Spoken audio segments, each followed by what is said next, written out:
صباح الفل. ازيكم حبايبي؟ عاملين ايه؟ يا رب تكونوا بخير في اتم صحه وراحه بال. النهارده انا جايلكم بيوم جديد وروتين جديد ان شاء الله كده. فيديو النهارده يعجبكم وتاخدوا منه طاقه وباور تقوموا تخلصوا كل اللي وراكم. بس قبل بقى نبدا الفيديو عايزه ارحب بكل اخت انضمت عندي في القناه، وعايزه اقول لك ان انتي نورتيني وشرفتيني وزودتيني وفرحتيني كده بانضمامك ليا في قناتي، ويا رب اكون انا وقناتي عند حسن ظنكم بيا ان شاء الله. عايزة أرحب بكل أخت مكملة معايا، وكل أخت وصديقة بتدعمني من خلال كومنتاتها الجميلة، من خلال مشاركتها كده للفيديو بتاعي أو لقناتي، من خلال إنها بتدعمني بكلامها الجميل. ربنا يا رب يخليكم ليا يا رب، اللهم آمين. ونفسي كده يا بنات نوصل لأكبر عدد من المشتركين، يعني إن شاء الله أنا أملي كبير في ربنا بيكم ومعاكم بإذن الله هنوصل لأعلى حاجة. لانكم بجد بجد بجد انتوا بتدعموا جدا جدا، بتخلوني كده بصراحة ابقى مبسوطة جدا بان انا اشارك معاكم كل فيديوهاتي وكل روتيناتي. فيا رب يديمكم في حياتي العمر كله. ولو انتي اول مرة بقى تشوفي القناة وعجبتك، اتمنى انك تنوريني بالاشتراك، وكمان تختاري علامة الكل من الجرس اللي هتفعليه ان شاء الله عشان يوصلك مني كل جديد، يجيلك اشعار باي فيديو جديد انا بنزله في القناة. وكمان سيبيلي بقى كومنت. نرجع بقى ايه كده للفيديو بتاعنا القمر ده. بس قبل ما نبدأه عايزين بقى نصلي على الرسول صلى الله عليه وسلم. اللهم صل وسلم وبارك على سيدنا محمد افضل الخلق وعلى اله وصحبه وسلم. يلا بقى بينا نبدأ الفيديو القمر. بصوا بقى، اول حاجة بدأتها معاكم بالفطار. طبعا احنا متعودين مع بعض ان احنا لازم يكون كده في روتيننا لازم في فقرة الفطار. يعني حتى لو احنا مش عاملين فقرة فطار، بس اقول لكم مثلا انا فطرت ايه اليوم ده، كان مثلا طلعت ايه اكلته كده.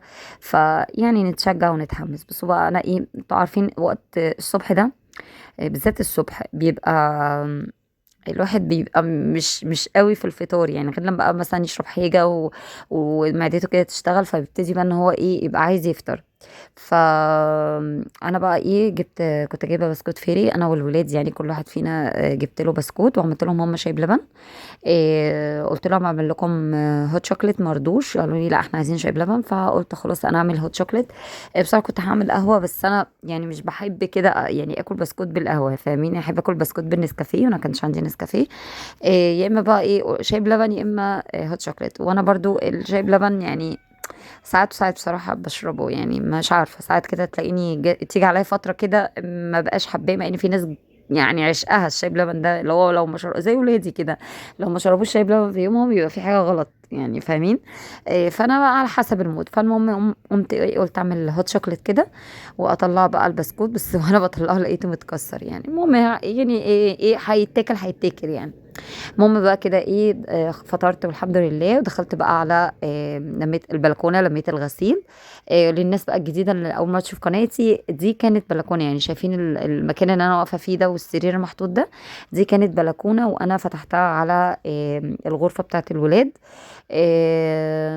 فيعني ساعات اقول بلكونه وساعات اقول الشباك.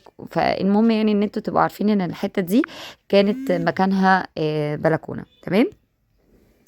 المهم بقى لميت الغسيل ده، انا كنت مطبقاه في اليوم اللي قبليه معاكم، اللي هي بقى المفارش والكفرات بتاعت الانتريه وكراسي السفرة. فجبت بقى كده ايه الكفر ده، لميت فيه كل الكفر. هو اصلا الكفر ده او الكيسة دي اللي انا اللي هي مش البينك، مش اللي هي بتاعت بينو، لا اللي تحتيها دي كان فيها اصلا كفرات كراسي السفرة. كنت حاطه فيها كفرات كراسي السفرة البديل ليها، فشلتها وحطيت فيها ده. وجبت بقى كيسة بينو دي حطيت فيها المفارش بقى الفرو بتاعت الانتريه، وعينت كده المفارش او الكفرات التانية بتاعه كراسي السفرة. قلت ان شاء الله عشان ابقى اعمل معاكم بقى روتين حلو في الريسبشن كده، ونفرشها بقى ايه مع بعض. على اليومين بقى دول يا بنات بطلع بقى ايه الصيفي وبدخل الشتوي في مكانه. فطبعا بقى اليومين دول بقى عندي كده يعني حاجات بقى، هدوم كتير، هتلاقوني بقى هدوم كتير كتير غسيل، بصوا من يمين وشمال وكل شويه عايزه اغسل، كل شويه عايزه انشر اطبق اشيل احط. فطبعا انا اليومين بقى دول يعني يعني مستغلياهم كده في ايه، في حته ان انا اطلع بقى الشنط واحط فيها بقى الهدوم اللي انا عايزه اعينها بقى وكده، لان خلاص الجو عندنا خلاص حرر.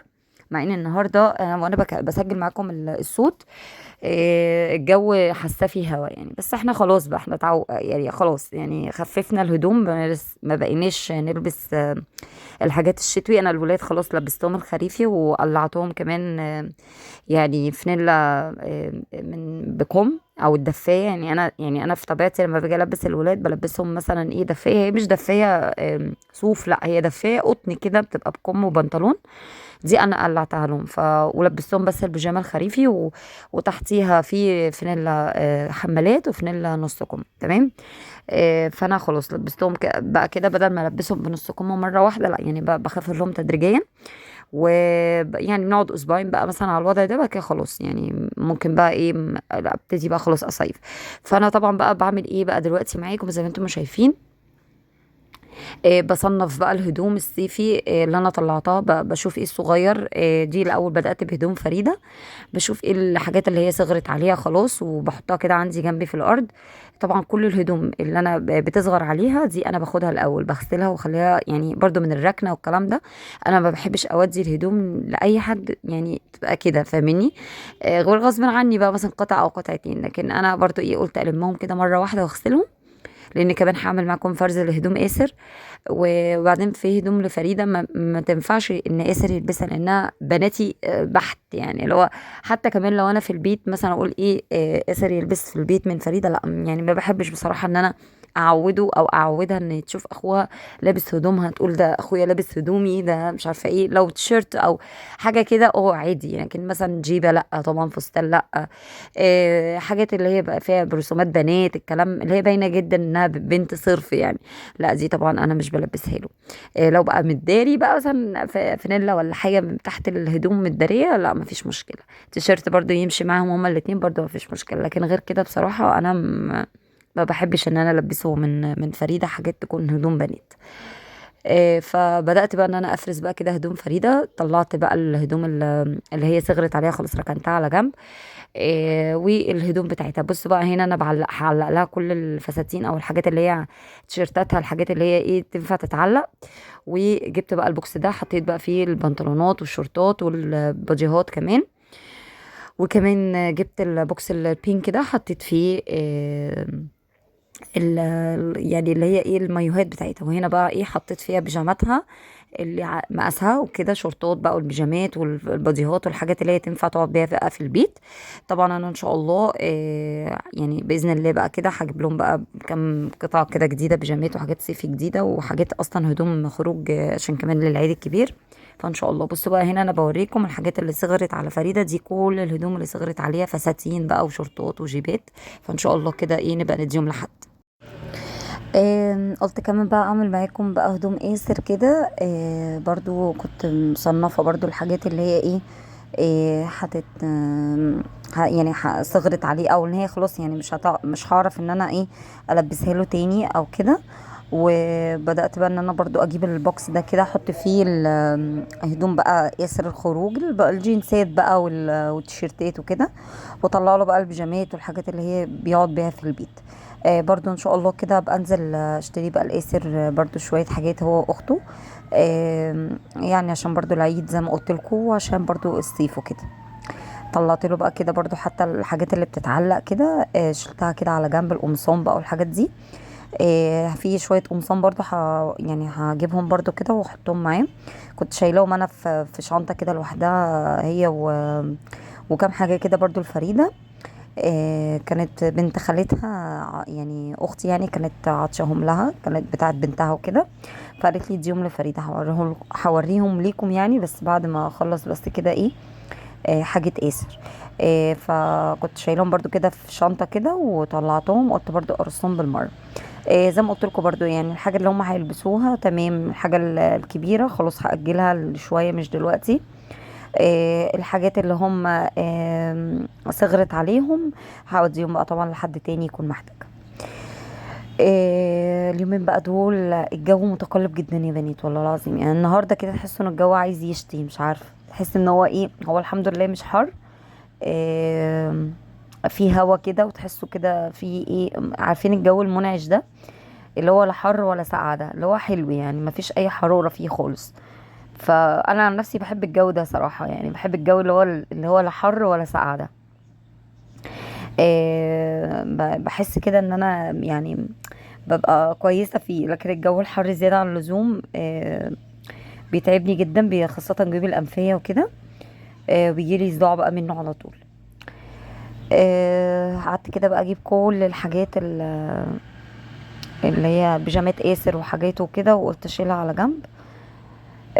عايزه اقول لكم اسر مش عارفه بصراحه، يعني بحس ان هو مش يعني النمو بتاعه مش يعني كل سنه مثلا ايه، بحس ان الهدوم هي بتقعد معايا ممكن سنتين تلاتة، مع ان انا جايباهم مش مقاس اللي هو المقاس اللي هو اوفر سايز، او مثلا مقاس اكبر من سنه بكتير.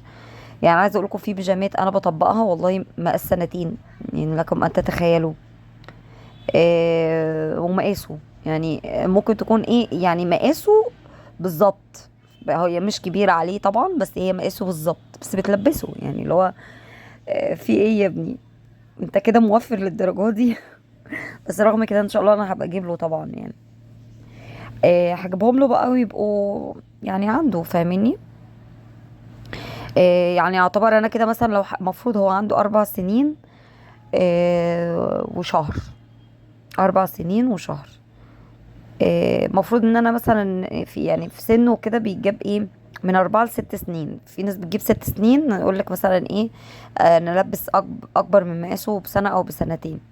لا يعني آسر متهيألي ان انا هجيب له 4 سنين، يعني حاجته تبقى 4 سنين، اللي هو مقاسه اللي هو سنه، لان هو اصلا بيلبس مقاس اصغر، فاهمين؟ اللي هو الحجم اللي هو بيلبس مقاس اصغر هو ده. فياسر بقى مش بيلبس مقاس اكبر، لا ده بيلبس مقاس اصغر. فان شاء الله كده ابقى في حاجات اصلا بتبقى يعني بتبقى ارقام، بس هي بتبقى يا اصغر يا اقل يا اكبر، فاهمين؟ فان شاء الله برضو انا لما انزل اجيب له كده هبقى هو اكيد معايا، عشان خاطر اجيب له الحاجه تبقى كويسه عليه، يعني ما تبقاش مبهرجه في نفس الوقت يلبسها. انا مش هجيبها عشان اركنها يعني، فاهميني؟ بس دي بقى الحاجات اللي انا قلت لكم عليها، اللي بنت خالتها كانت عطشها لها. كام تيشيرت كده وكام بنطلون، الجينز ده والبنطلون ده. بس ده بنطلون لا هو كبير يعني، وانا بعمله كده لا لقيته كبير، فقلت خلاص بقى انا مش عارفه اشيله. قلت بقى اشيله لها بقى في الدولاب وكده. انا عندي فريده ما شاء الله يعني. الطول بتطول، هو ممكن يكون رفيعه، او يعني رفيعه، فاهمين؟ يعني التيشيرتات بتبقى كويسه معايا، بتقعد معايا. لكن البنطلونات لا، بحس ان هي بتطول والحاجه بتقصر عليها. فقعدت بقى بص واقف فرشت في الارض بقى، قلت بقى خلاص مش قادره.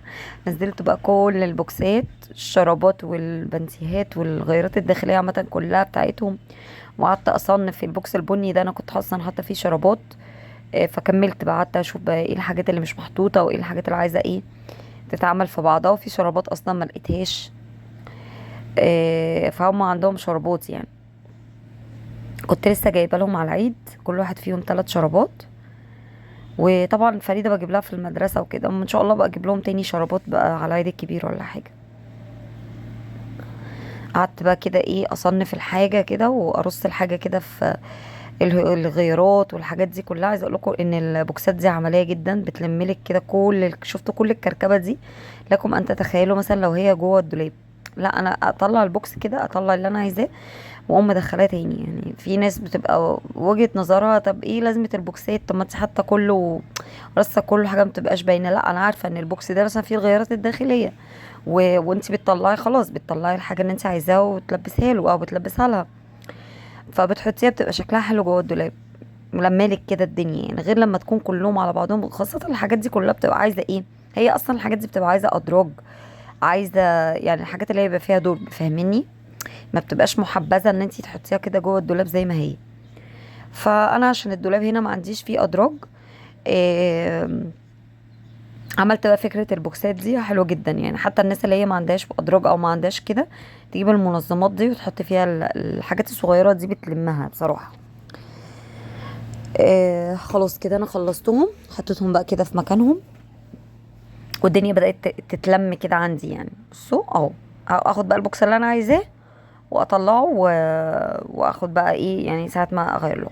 هنا بقى بالمرة قلت اشيل بقى كمان الدفايات. لاني بصراحه مش هفرشهم بقى تاني، خلاص انا شايلهم هم نضاف اصلا. آه، الكشمير دي يعني انا ما كنت بصراحه كنت هغسلها، بس هي لقيتها نظيفه يعني، ما احنا مش بنستغطى بيها، احنا كنا بنستغطى بالبطاطين. فشلت قلت اشيلها بقى. الجري انا كنت غسلاها، وبرده الاطقم السراير الدفايات دي برده دي طقم على بعضه كده، برده قلت ايه اشيله. وهجيب برده في برده هعمل يعني، شلت كده دول. وفي واحده انا فرشاها في اوضه النوم يعني، او بنستعملها في اوضه النوم، لسه هغسلها وهلم باقي الدفايات وابقى اشيلها برضو في شنطة تانية. والبطاطين هنزلها ان شاء الله للدراي كلين لما خلاص بقى يعني رغم ان الجو حر، بس انا عندي جوزي بيحب يتغطى، ويعني لكم انت تتخيلوا بيحب يتغطى برضو ببطاطين يعني. فانا بسيبهم على اخر وقت، اللي هو احنا وكمان يعني انا امبارح انا لبست صيفي خلاص، والولاد زي ما قلت لكم لبستهم خريفي. لكن رغم كده برضو استغطينا بالبطانية. فانا مش هنزل البطانية تتغسل، او البطاطين عامة تتغسل، غير لما احس خلاص ان احنا يعني مش عايزينهم بقى، يعني ان هما، لان انا كمان ما بحبش يبقى في كركبة عندي بره. وانا دلوقتي ايه ببتدي الم في كل حاجة واركن جنبي، الم في كل الحاجات اللي عايزة تتشال واركن جنبي.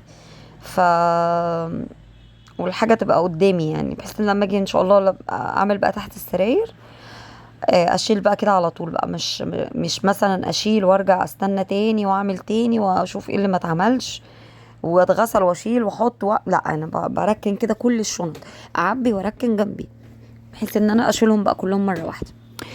هنا برضو انا كنت مشغله دوره غسيل برضو، ايه قلت انشر بالمره. الغسيل ما بيخلصش يا جماعه، بصوا تغسلي تنشري تطبقي تملي الباسكت تملي الغساله، المهم يبقى على طول. هنا وانا بنشر هتلاقوا بس دلوقتي بنطلون كده لآسر وقع، ده بنطلون برضو ايه دفاية من الغيارات يعني، اللي هي بيلبسها من تحت يعني. معلش معذرة بقى عن الصوت اللي انتوا الدوشة اللي انتوا سامعينها، بس عشان انا قاعدة في اوضة النوم فاتحة الشباك كده يدخل لي شوية هوا. بكده بقى الفيديو بتاعي يكون خلاص، اتمنى ان يكون عجبكم واستمتعتم بيه واستفدتم بيه واخدتم منه طاقة وباور، وما تنسونيش بقى باللايك والشير والكومنت القمر بتاعكم. وبجد انا مش عارفه الفيديو هينزل امتى، لان انا عايزه اقول لكم باقه النت عندي تقريبا خلصت. فهشوف بقى لما يجي جوزي لو عرف يشحنها لي هينزل النهارده، ما عرفش يبقى بكره باذن الله.